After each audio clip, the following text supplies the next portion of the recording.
Students, आज का topic start करने से पहले हम थोड़ा सा रिवाइज कर लेते हैं कि हमने ऑर्डर ऑफ रिएक्शन को क्या पढ़ा था, कि उसका क्या कॉन्सेप्ट हमने डिस्कस किया था। तो ऑर्डर ऑफ रिएक्शन हम पढ़ चुके हैं, that is the sum of exponents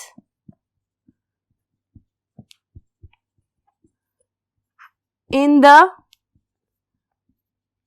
rate expression is called order of that given reaction। ठीक है, यानी अगर मैं आपसे कहूं कि A 2 moles of A plus B moles ये आपस में रिएक्ट करते हैं और क्या बनाते हैं, प्रोडक्ट्स बनाते हैं। ठीक है, अब इस केमिकल रिएक्शन का हम रेट एक्सप्रेशन कैसे लिख सकते हैं? रेट एक्सप्रेशन मैं यहां पर लिख देती हूं, rate will be equal to K is the specific rate constant. ठीक है, अब रेट एक्सप्रेशन में हम स्टूडेंट्स उन रिएक्टेंट्स को मेंशन करते हैं जो कि स्लो स्टेप में इन्वॉल्व होते हैं। ठीक है, फॉर एग्जांपल कि ये जो केमिकल रिएक्शन है ये मोर देन वन स्टेप में अगर प्रोसीड कर रहा है तो एक स्टेप क्या होगा, स्लो स्टेप होगा, और एक स्टेप क्या होगा, फास्ट स्टेप होगा। स्लो स्टेप को हमने क्या कहा था, that was the rate determining step. और जो जितने मोल्स या जितने आप कह लें मॉलिक्यूल्स रेट डिटरमिनिंग स्टेप में मौजूद होते हैं ऑफ अ गिवन रिएक्टेंट, वो हम रेट एक्सप्रेशन में मेंशन करते हैं। अब यहां पर आप देखें कि रेट एक्सप्रेशन हमें रेट डिटरमिनिंग स्टेप की सारी इंफॉर्मेशन दे रहा होगा। ठीक है, अगर मैं इसका रेट एक्सप्रेशन यहां पर लिखती हूं, इस गिवन रिएक्शन का आप रेट एक्सप्रेशन देखें तो स्टूडेंट्स आपको इंफॉर्मेशन मिल रही है कि ये जो केमिकल रिएक्शन है इसके स्लो स्टेप में दोनों रिएक्टेंट्स इन्वॉल्व हैं, लेकिन रिएक्टेंट ए के 2 मॉलिक्यूल्स नहीं बल्कि सिंगल मॉलिक्यूल इन्वॉल्व है। ठीक है, तो इसका ऑर्डर ऑफ रिएक्शन आप कैसे लिख सकते हैं, order will be sum of exponents in the rate expression। अब sum of exponents 1 plus 1, ठीक है, this thing, तो ये क्या होगा, that will be the second order reaction। ठीक है, तो स्टूडेंट्स इस सारी आप कह लें कि बातों से हमें क्या इंफॉर्मेशन मिल रही है कि रेट एक्सप्रेशन जो है हम एक्सपेरिमेंटली डिटरमिन्ड डेटा से इसकी इंफॉर्मेशन मेंशन करते हैं, और फिर इस रेट एक्सप्रेशन को यूज करते हुए हम एक्सपोनेंट की वैल्यू जब उनका सम लेते हैं तो हमारे पास ऑर्डर ऑफ रिएक्शन की वैल्यू आ जाती है। ठीक है स्टूडेंट्स, अब क्वेश्चन ये है कि कौन से मेथड्स को यूज करते हुए हम ऑर्डर ऑफ रिएक्शन को डिटरमिन कर सकते हैं। स्टूडेंट्स, आपकी बुक में डिफरेंट मेथड्स मेंशन हैं, लेकिन उनमें से सिर्फ 2 आपकी बुक में डिस्कस हैं। ठीक है, डिस्कस किए हुए हैं। पहला मेथड है हिट एंड ट्रायल मेथड। इसके अंदर स्टूडेंट्स हम बेसिकली बहुत सारे एक्सपेरिमेंट्स एक ही केमिकल रिएक्शन के लगाते हैं और उनके रिस्पेक्टिव हम रेट कांस्टेंट या यू कैन से स्पेसिफिक रेट कांस्टेंट की वैल्यूज को कंपेयर करते हैं और फिर देखते हैं कि order of reaction for a given chemical reaction क्या आ रहा है। ठीक है, तो ये हिट एंड ट्रायल मेथड है, इतना आप कह सकते हैं कि ये रिलायबल मेथड नहीं होगा। अब सेकंड मेथड हमारे पास क्या आता है, ग्राफिकल मेथड। ग्राफिकल मेथड में हम क्या करते हैं स्टूडेंट्स, एक्सपेरिमेंटल डाटा को जब हम ग्राफ में प्लॉट करते हैं तो उन ग्राफ को स्टडी करते हुए हम ऑर्डर ऑफ रिएक्शन डिटरमिन करते हैं। किस तरह से, अगर मैं कहूं कि हमने एक एक्सपेरिमेंट परफॉर्म किया जिसके अंदर हम रेट और कंसंट्रेशन इन 2 एक्सप्रेशंस को कंपेयर कर रहे हैं, तो फिर इन दोनों को कंपेयर करने से हमारे पास एक स्ट्रेट लाइन आती है।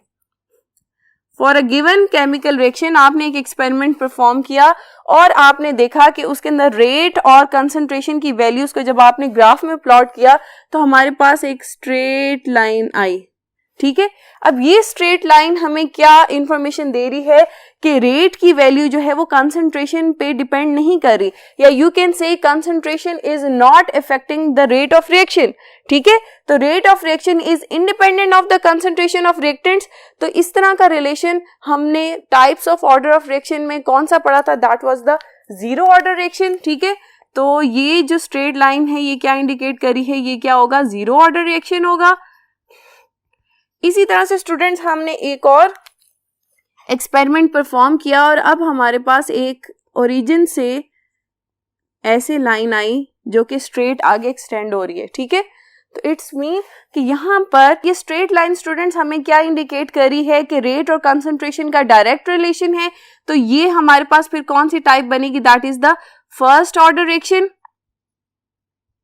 ठीक है, क्योंकि हमने पढ़ा था कि for first order reaction rate is directly proportional to the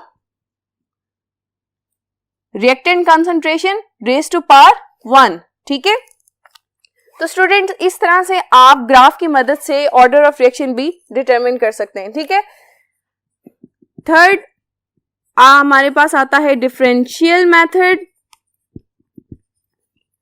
इसी तरह से हमारी बुक में जो आपके पास मेथड डिस्कस हुए हैं, that is the method of large access, जो आज हम अपने लेक्चर में डिटेल में डिस्कस करने जा रहे हैं। और fifth method is the half life method. ठीक है, ये दोनों मेथड्स हम इन डिटेल डिस्कस करेंगे, this one and this one. ठीक है, तो सबसे पहले हम मेथड ऑफ लार्ज एक्सेस इसको देखते हैं। Method of large access. ठीक है स्टूडेंट्स, इस मेथड में हम बेसिकली क्या करते हैं कि सबसे पहले मैं आपको एक रिएक्शन लिख कर दिखाती हूँ ताकि हम इसको रिलेट कर सकें आसानी के साथ। 2NO + 2 hydrogen and react to form 2 water molecules plus nitrogen. ये हमारे पास रिएक्शन है। ठीक है, अब हम क्या चाहते हैं कि हम इस रिएक्शन का ऑर्डर डिटरमिन करना चाहते हैं।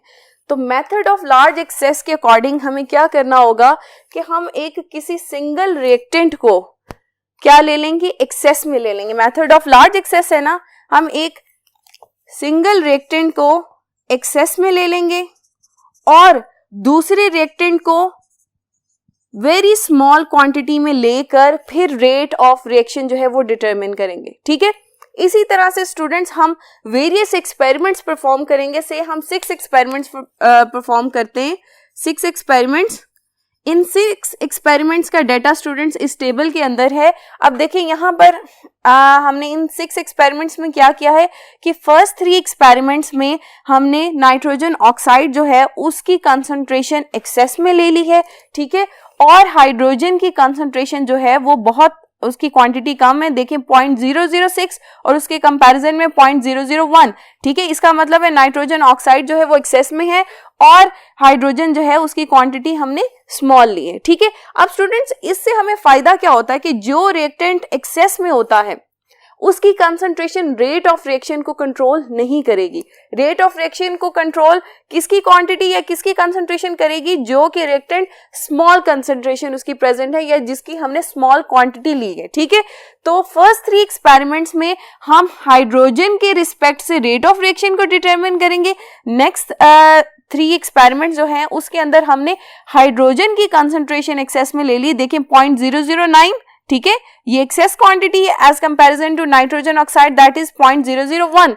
ठीक है, तो अब नेक्स्ट 3 एक्सपेरिमेंट्स में क्या होगा कि हाइड्रोजन की कंसंट्रेशन एक्सेस में होने की वजह से रेट ऑफ रिएक्शन पे ये इफेक्ट नहीं करेगी और हम नाइट्रोजन ऑक्साइड की कंसंट्रेशन को लेते हुए इफेक्ट देखेंगे कि रेट ऑफ रिएक्शन पे क्या इफेक्ट होता है। ठीक है, फर्दर स्टूडेंट्स हम इस टेबल को डिटेल में डिस्कस करते हैं ताकि हमें पता चल सके कि मेथड ऑफ लार्ज एक्सेस को यूज करते हुए हम कैसे ऑर्डर ऑफ रिएक्शन डिटरमिन कर सकते हैं। तो स्टूडेंट्स फर्स्ट 3 एक्सपेरिमेंट्स में जैसे मैंने बताया कि हमने नाइट्रोजन ऑक्साइड की कंसंट्रेशन एक्सेस में ली। तो फर्स्ट एक्सपेरिमेंट जब हमने परफॉर्म किया तो हाइड्रोजन की कंसंट्रेशन क्या थी, 0.001। ये दोनों आपस में जब रिएक्ट किए हैं तो फिर हमारे पास रेट ऑफ रिएक्शन की वैल्यू क्या है, 0.025। ठीक है, अब नाइट्रोजन ऑक्साइड की कंसंट्रेशन कांस्टेंट है, हमने हाइड्रोजन की कंसंट्रेशन जो है वो डबल कर दी। ठीक है, दैट इज 0.002। जब हमने कंसंट्रेशन डबल की तो फिर रेट पे क्या इफेक्ट हुआ कि rate of reaction becomes double.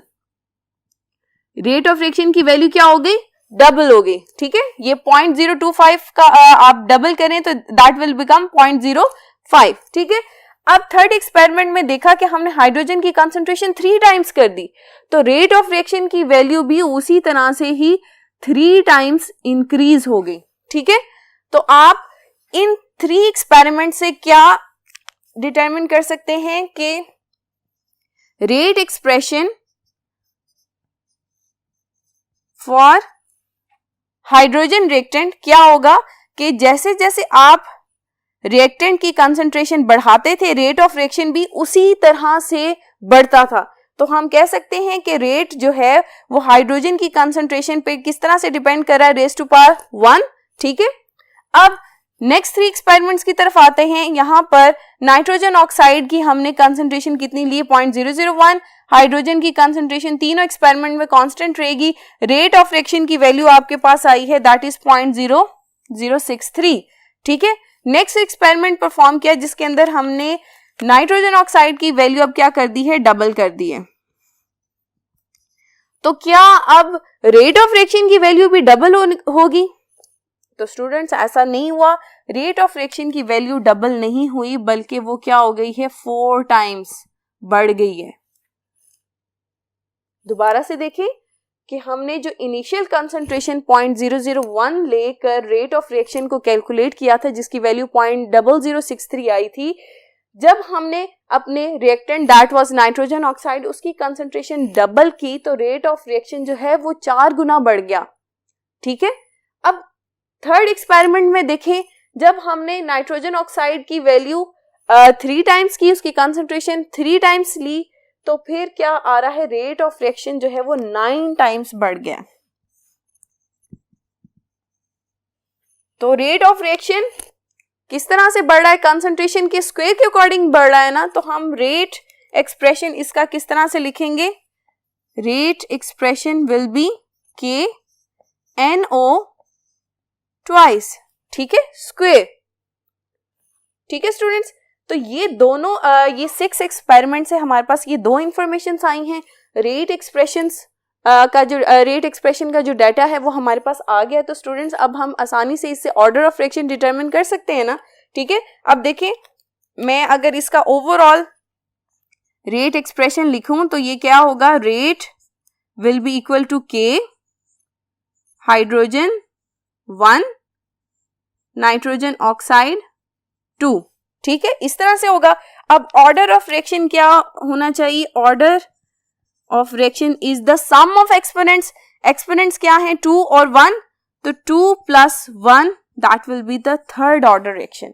ठीक है, तो ये हमारे पास मेथड ऑफ लार्ज एक्सेस से हमने ऑर्डर ऑफ रिएक्शन डिटरमिन कर लिया, that is the third order reaction. ठीक है, सिंपल सी बात है, रिएक्टेंट में से एक रिएक्टेंट की क्वांटिटी आप एक्सेस में ले लेंगे ताकि उसकी कंसंट्रेशन जो है वो कांस्टेंट रहे और वो रेट ऑफ रिएक्शन के ऊपर इफेक्ट ना करे, और फिर आप एक रिएक्टेंट को लेते हुए रेट ऑफ रिएक्शन पे उसका इफेक्ट मेजर करेंगे। फिर दूसरे रिएक्टेंट को जिसको आपने पहले एक्सेस में लिया था उसकी वैल्यू को आप स्मॉल क्वांटिटी में ले लेंगे और हाइड्रोजन जो है उसको एक्सेस में ले लें ताकि अब फर्स्ट रिएक्टेंट के अकॉर्डिंग भी आपके पास रेट का इफेक्ट आ जाए कि रेट ऑफ रिएक्शन जो है वो इस रिएक्टेंट के साथ क्या उसका रिलेशन आ रहा है। ठीक है, और उसके बाद जब आपके पास रेट एक्सप्रेशन आ जाएगा तो फिर आप बड़ी आसानी के साथ order of reaction for that chemical reaction measure कर सकते हैं। ठीक है स्टूडेंट्स, अब नेक्स्ट मेथड को डिस्कस करते हैं, that is the half life method. कि हाफ लाइफ मेथड को यूज करते हुए स्टूडेंट्स आप किस तरह से ऑर्डर ऑफ रिएक्शन को डिटरमिन कर सकते हैं। Half life method, students half life method को डिस्कस करने से पहले थोड़ा सा हाफ लाइफ को डिस्कस कर लेते हैं कि हाफ लाइफ हमने क्या पढ़ा था।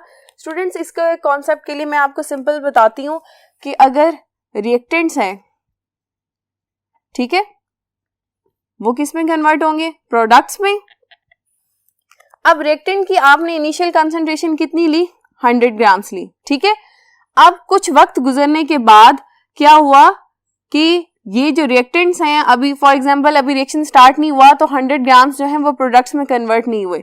अब क्या हुआ है कि 30 मिनट्स गुजरने के बाद 50 ग्राम रिएक्टेंट के वो किस में कन्वर्ट हो गए हैं, प्रोडक्ट्स में कन्वर्ट हो गए हैं। अब यहाँ पर देखें कि ये इनिशियल कंसंट्रेशन से रिएक्टेंट्स की कितनी कंसंट्रेशन रहेगी, हाफ ऑफ द कंसंट्रेशन बाकी रह गई है ना। ठीक है, तो अब आप सिंपल कह सकते हैं कि जब रिएक्टेंट्स की इनिशियल कंसंट्रेशन से उनकी कंसंट्रेशन हाफ रह जाए, वो हाफ जो कंसंट्रेशन है वो किस में कन्वर्ट हो चुकी, प्रोडक्ट्स में कन्वर्ट हो चुकी। इस प्रोसेस के लिए कितना टाइम रिक्वायर था, 30 मिनट्स रिक्वायर थे, तो इस टाइम पीरियड को आप क्या कहेंगे, that is the half life of that reactant.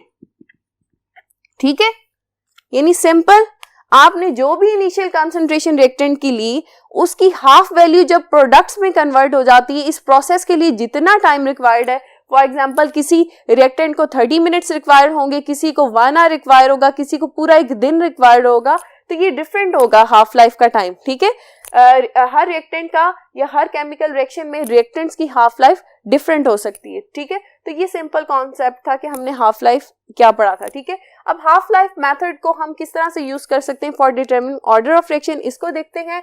Half life of a reaction is inversely proportional to the initial concentration of reactants raised to the power 1 less than order of reaction. इस पूरी आप कह लें कि जो statement है, इसको मैं मैथमेटिकल एक्सप्रेशन इसका लिखने लगी हूं। टी हाफ क्या होती है, that is the half life. ठीक है, अब half life of reaction is inversely proportional to, inverse का मतलब है डिनोमिनेटर में आएगा, proportional to the initial concentration. Small A किसको डिनोट कर रहा है, इनिशियल कंसंट्रेशन को, raise to the power 1 less than order of reaction. n is the order of reaction, n-1 ये हो गया। ठीक है, raise to the power 1 less than order of reaction. ठीक है, अब इस एक्सप्रेशन को यूज करते हुए स्टूडेंट्स हम बड़ी आसानी के साथ ऑर्डर ऑफ रिएक्शन को डिटरमिन कर सकते हैं। ठीक है, किस तरह से स्टूडेंट्स, हमें क्या लेना होगा, हम यहां पर सबसे पहले मेंशन कर देते हैं T half, that is the half life. ठीक है, ए क्या है, that is the initial concentration, और n is the order of reaction. ठीक है, अब हम क्या करेंगे कि स्टूडेंट्स हम एक ही सिंगल रिएक्शन की, सिंगल केमिकल रिएक्शन के 2 एक्सपेरिमेंट्स परफॉर्म करेंगे, जिसके अंदर हम इनिशियल कंसंट्रेशन डिफरेंट लेंगे। जब हम इनिशियल कंसंट्रेशन डिफरेंट लेंगे तो हमारे पास क्या डेटा आ जाएगा कि फॉर एक्सपेरिमेंट 1, और ये हमने जो एक्सपेरिमेंट 2 परफॉर्म किया for a single chemical reaction, तो एक्सपेरिमेंट 1 में हमारे पास क्या हाफ लाइफ आएगी, T1। ठीक है, अब मैं हाफ लाइफ को किससे डोनेट कर रही हूँ, T1 से, तो T1 will be inversely proportional to the initial concentration. For experiment 1 को मैं A1 से डोनेट कर रही हूँ, n-1 इस तरह से, और एक्सपेरिमेंट 2 के लिए क्या होगा, T2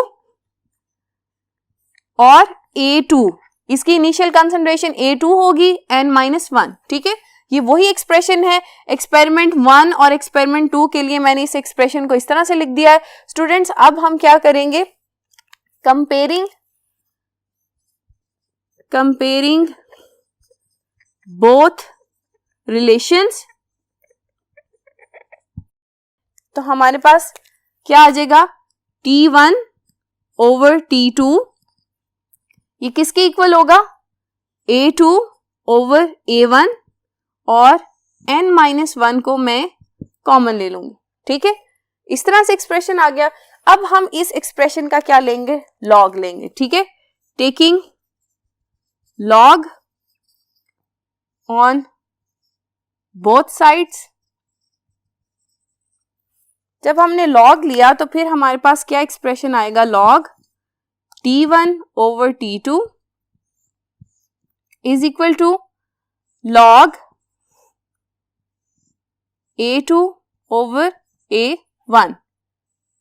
स्टूडेंट्स, जब भी हम ऐसे एक्सप्रेशन का लॉग लेते हैं जिसके पास पावर होती है, तो वो जो पावर होती है वो यहां पर लॉग के साथ कोफिशिएंट में इस तरह से आ जाती है। ठीक है, ये बात समझ आ गई है, जो भी पावर होगी वो यहां पर लॉग का कोफिशिएंट बन जाएगी। ठीक है, अब ये एक्सप्रेशन में हम n की वैल्यू हम उसके लिए फॉर्मूला बनाना चाह रहे हैं, तो हम क्या करेंगे, अब हम इस एक्सप्रेशन को रीअरेंज करेंगे। रीअरेंजमेंट से क्या होगा स्टूडेंट्स, हमारे पास n की वैल्यू आएगी, n is equal to 1 plus log T1 over T2 इस तरह से, divided by log A2 over A1। ठीक है, ये हमारे पास वो फॉर्मूला आ गया है जिसकी मदद से हम order of reaction find out कर सकते हैं। इसका क्या मतलब है, अगर एक गिवन केमिकल रिएक्शन में गिवन केमिकल रिएक्शन का डाटा इस तरह से आपके पास हो कि आपके पास उसकी 2 हाफ लाइफ्स की वैल्यू आपको पता हो और उसके रिस्पेक्टिवली उनकी इनिशियल कंसंट्रेशन की वैल्यू आपको मालूम हो, तो फिर इस फॉर्मूला में आप सिंपल वैल्यूज पुट करेंगे और बड़ी आसानी के साथ ऑर्डर ऑफ रिएक्शन हम कैलकुलेट कर सकते हैं। स्टूडेंट्स, इसी फॉर्मूला की प्रैक्टिस के लिए हम बुक में से इस टॉपिक से रेलेवेंट एग्जाम्पल सॉल्व करते हैं और फिर एक न्यूमेरिकल सॉल्व करते हैं ताकि हमें इस फॉर्मूला को अप्लाई करने का तरीका अच्छी तरह से आ जाए। तो देखते हैं एग्जाम्पल। स्टूडेंट्स, एग्जाम्पल आपके सामने है, that is in thermal decomposition of N2O at 760 degree the time required to decrease half of the reactants was 255 seconds। में स्टेटमेंट लंबी है, डेटा साथ साथ लिख लेते हैं जी। थर्मल डीकम्पोजिशन ऑफ N2O, ठीक है, 760 डिग्री सेंटीग्रेड पे ये क्या डीकम्पोज हो रहा है, half decrease half of the reactants, it's mean what is this, this is your half life। तो फर्स्ट हाफ लाइफ आपके पास कितनी आ गई है, 255 सेकेंड्स, ठीक है। तो यू कैन से T1, बड़ा करके लिखते हैं, T1 is equal to 255 seconds.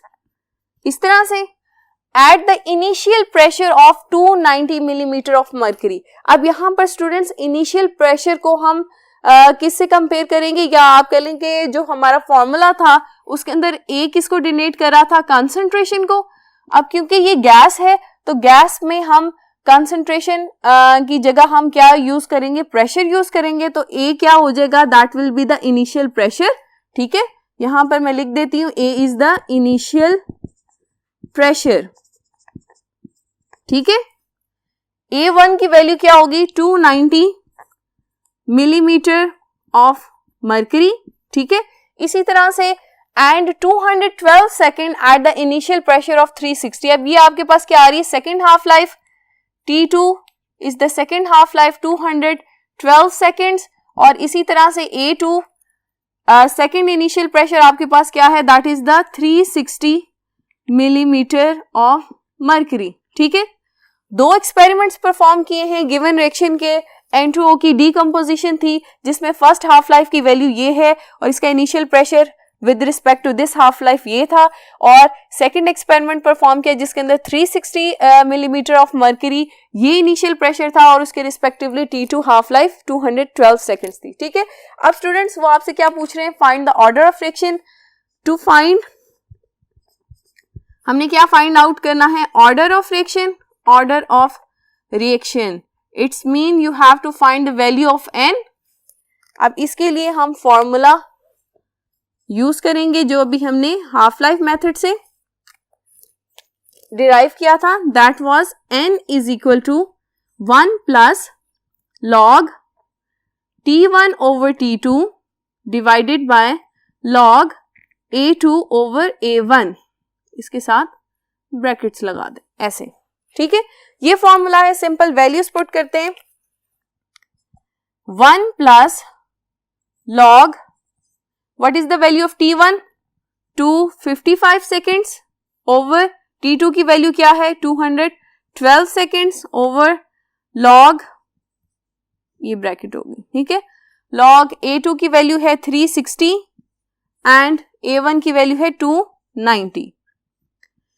अब स्टूडेंट्स इस एक्सप्रेशन को हम कैसे सॉल्व करेंगे, पहले इस ब्रैकेट वाली फ्रैक्शन को हम सॉल्व करेंगे और फिर इसका लॉग लेंगे। इसी तरह से डिनोमिनेटर में भी पहले हम इस फ्रैक्शन को सॉल्व करेंगे और फिर जो आंसर आएगा उसका लॉग लेंगे, ठीक है। तो स्टूडेंट्स कैलकुलेटर हम कैलकुलेशन के लिए यूज करेंगे जी। 255 डिवाइडेड बाय 212, आपके पास जो आंसर आएगा स्टूडेंट्स आप उस आंसर का लॉग लेंगे। लॉग आंसर विल बी, हमारे पास वैल्यू आएगी 1 प्लस लॉग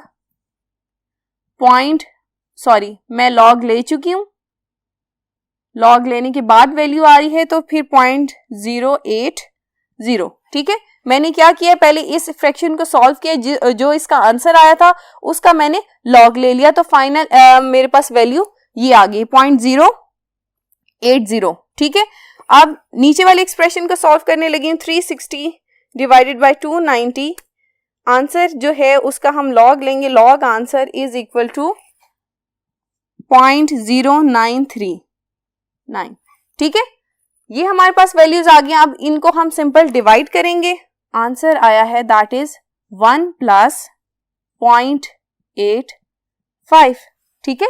अब 0.85 that is approximately equal to 1, ठीक है। तो हमारे पास final value order of reaction की क्या आएगी, 1 + 1 दैट इज इक्वल टू 2। तो order of reaction for that chemical reaction क्या है, that is second order reaction. You can say given reaction is second order reaction, okay. अब देखिए हमने simple values put की हैं और हमारे पास ऑर्डर ऑफ रिएक्शन आ गया है। अब एक और न्यूमेरिकल सॉल्व करते हैं ताकि हमारी मजीद प्रैक्टिस हो सके। न्यूमेरिकल क्वेश्चन है हमारा क्वेश्चन नंबर 19, ये एक्सरसाइज बुक की एक्सरसाइज का क्वेश्चन है।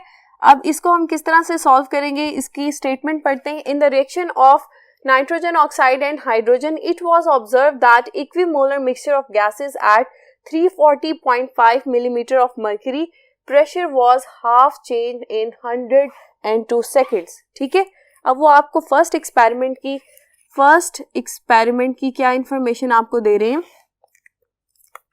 ये स्टूडेंट्स वही रिएक्शन है जिसके अंदर हमने मेथड ऑफ लार्ज एक्सेस में अभी हमने इसका ऑर्डर डिटरमिन किया था। मैं यहाँ पर दोबारा लिख देती हूँ, दैट वाज द रिएक्शन। अब इसके अंदर उन्होंने फर्स्ट एक्सपेरिमेंट जब परफॉर्म किया, इनिशियल प्रेशर क्या है, that is A1 340.5 millimetre of mercury, और इसके रिस्पेक्टिव हाफ लाइफ क्या है स्टूडेंट्स। अब देखिए हाफ चेंज का मतलब क्या है, that is the half life. तो T1 is equal to 102 seconds, ठीक है। इसी तरह से students second experiment in another experiment, तो यहां पर हम सेकेंड एक्सपेरिमेंट लिख लेते हैं कि उसका डेटा हमारे पास क्या है। सेकेंड एक्सपेरिमेंट में क्या है, इनिशियल प्रेशर आप क्या लिखेंगे, A2, इसकी वैल्यू कितनी है 288 millimetre of mercury and half completed in, ये 2 होगा 140 सेकेंड्स, ठीक है। Calculate order of reaction, again आपके पास to find is the order,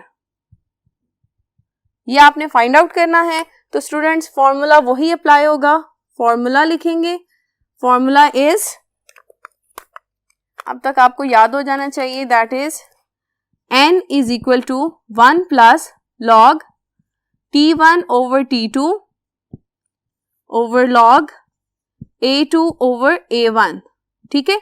ये फॉर्मूला है, इसमें वैल्यूज पुट करते हैं हम। 1 प्लस लॉग T1 की वैल्यू है 102 एंड T2 की वैल्यू क्या है 140 सेकेंड्स, ठीक है। नीचे इनिशियल प्रेशर्स की वैल्यू लिखते हैं, A2 की पहले लिखेंगे 288 ओवर 340, इस तरह से। अब अगेन मैंने कहा था पहले इस फ्रैक्शन को हम सॉल्व करेंगे, तो 102 को डिवाइड करें स्टूडेंट्स 140 से, जो आंसर आ रहा है उसका आप लॉग लेंगे, log answer is equal to -0.1375, ठीक है।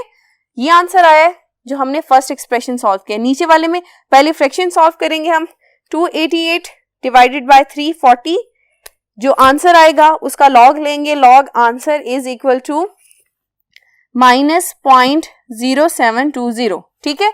अब इस फ्रैक्शन को डिवाइड करते हैं, -0.1375 डिवाइडेड बाय दिस एक्सप्रेशन, हमारे पास वैल्यू क्या आएगी 1 प्लस 1.907। अगेन स्टूडेंट्स ये जो वैल्यू है ये किसके अप्रोक्सीमेटली इक्वल है? 2 के, ठीक है, वेरी क्लोज टू 2।